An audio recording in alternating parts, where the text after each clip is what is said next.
இந்த வட்டார வளமையத்தினுடைய ஆசிரியர் பயிற்சியாளர்களுக்கும் மற்றும் இந்நிகழ்ச்சிக்கு வருகை இருந்து சிறப்பு விருந்தினராக இந்த விழாவிற்கு வருகை இருந்துள்ள ரத்னம் அவர்களுக்கும்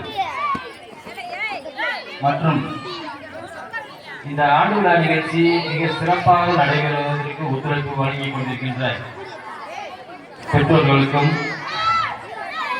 பொதுமக்களுக்கும் இந்த நிகழ்ச்சியை ஒவ்வொரு வருடமும் மிக சிறப்பாக நடத்துவதற்கு சிறந்த பங்களிப்பு ஆற்றிக் கொண்டிருக்கின்ற இந்த பள்ளியினுடைய முன்னாள் மாணவர்களுக்கும் மற்றும் மாணவ செல்வர்களுக்கும் முதற்கென நன்றியை தெரிவித்துக் கொள்கிறேன்.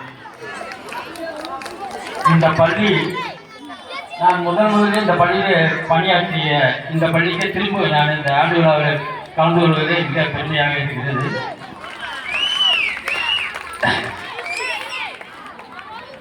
ஒரு துவக்கப் பள்ளியாக ஆரம்பிக்கப்பட்டு அதற்கு அடுத்ததாக நடுநிலை பள்ளியாக தரம் உயர்த்து தற்பொழுது உயர்நிலை பள்ளியாக மேலும் தரம் உயர்த்தப்பட்டு இப்பொழுது மேல்நிலை பள்ளியாக செயல்பட்டு கொண்டிருக்கிறது.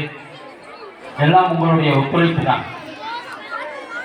இந்த மேல்நிலை பள்ளி வரைக்கும் உங்க ஊரில் இருக்கிறனால தான் இப்ப எல்லா மாணவர்களும் 12ஆம் வகுப்பு வரை படிப்பதற்கு ஒரு வாய்ப்பு உங்களுக்கு கிடைத்திருக்கிறது.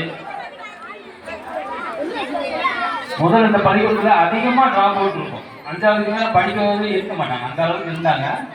இன்றைக்கு மிக சிறப்பாக 12ஆம் வகுப்பு வரை முடித்து அடுத்து கல்லூரி படிப்பை தொடரக்கூடிய ஒரு வாய்ப்பு உங்களுக்கு கிடைத்திருக்கிறது.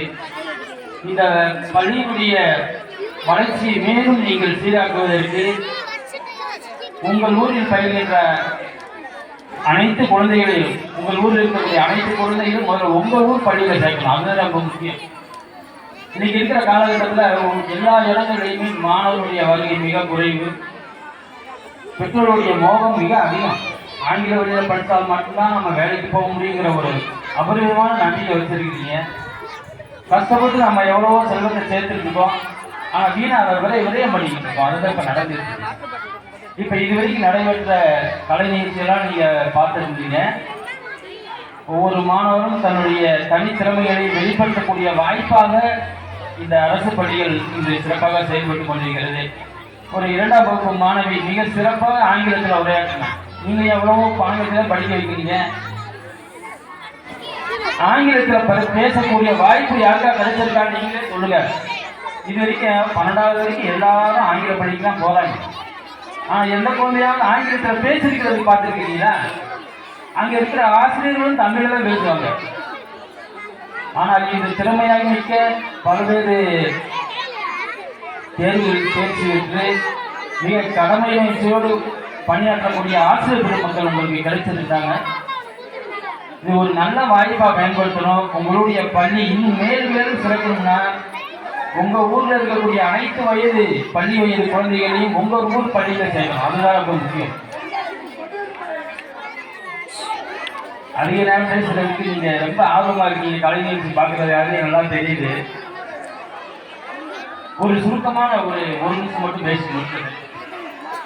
இன்றைக்கு இருக்கக்கூடிய காலகட்டங்களில் வகுப்பறையில் வரக்கூடிய மாணவர்களுடைய ஒவ்வொரு மாணவரையும் நாம் பார்க்கும் பொழுது நிறைய குழந்தைகள் தன்னுடைய பெற்றோருடன் பேசுறதே இல்லை.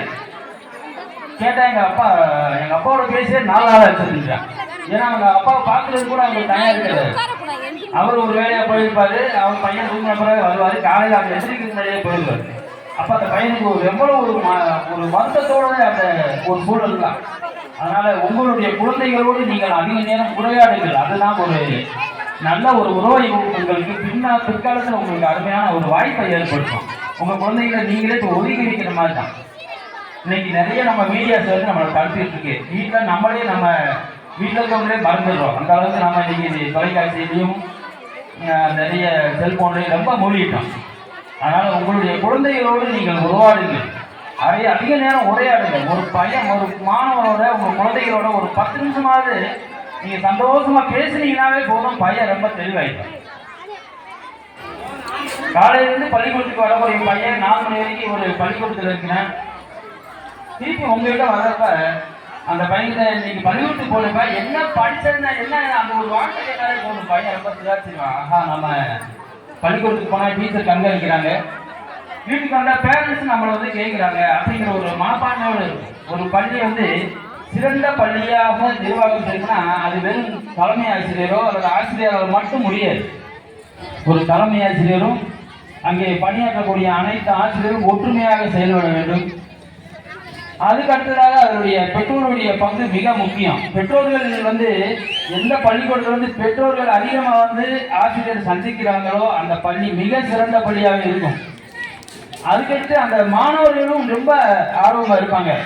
அதனால் நீங்கள் உங்களுடைய குழந்தைகளோடு நீங்கள் அதிக நேரம் உரையாடுங்கள். ஒரு நாளைக்கு ஒரு 15 நிமிஷமாவது நல்லா பேசுங்க, சந்தோஷமா பேசுங்க. அதுதான் அவனுடைய ஒரு நல்ல ஒரு ஆரோக்கியமான கற்றல் சூழலை அவனை ஏற்படுத்தும்.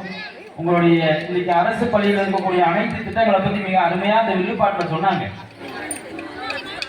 அனைத்துமே இன்னைக்கு இலவசமாக கொடுக்குறாங்க. அதுக்கடுத்து வேலை வாய்ப்பில் 7.5% இடஒதுக்கீடு கிடைக்குது. அதுக்கடுத்து மேற்படிப்பு படிக்கிறதுக்கெல்லாம் உங்களுக்கு நல்ல ஒரு வாய்ப்பு. இன்னைக்கு அதிக மதிப்பெண்கள் எடுத்து நீங்கள் தனியார் பள்ளியில் படித்தாலும் கூட அவர்களுக்கு இடம் கிடைப்பதில்லை.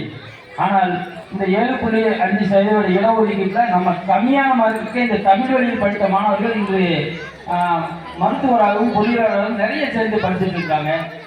உங்களுடைய பள்ளி இது உங்கள் சொத்துங்கிற மாதிரி இது உங்களுடைய பள்ளியாக நினைத்து உங்கள் குழந்தைகளை உங்கள் ஊர் பள்ளியிலே சேர்த்து இந்த பள்ளியை மேம்படுத்துமாறு உங்களை அன்போடு கேட்டுக்கொண்டு விடைபெறுகிறேன். நன்றி, வணக்கம்.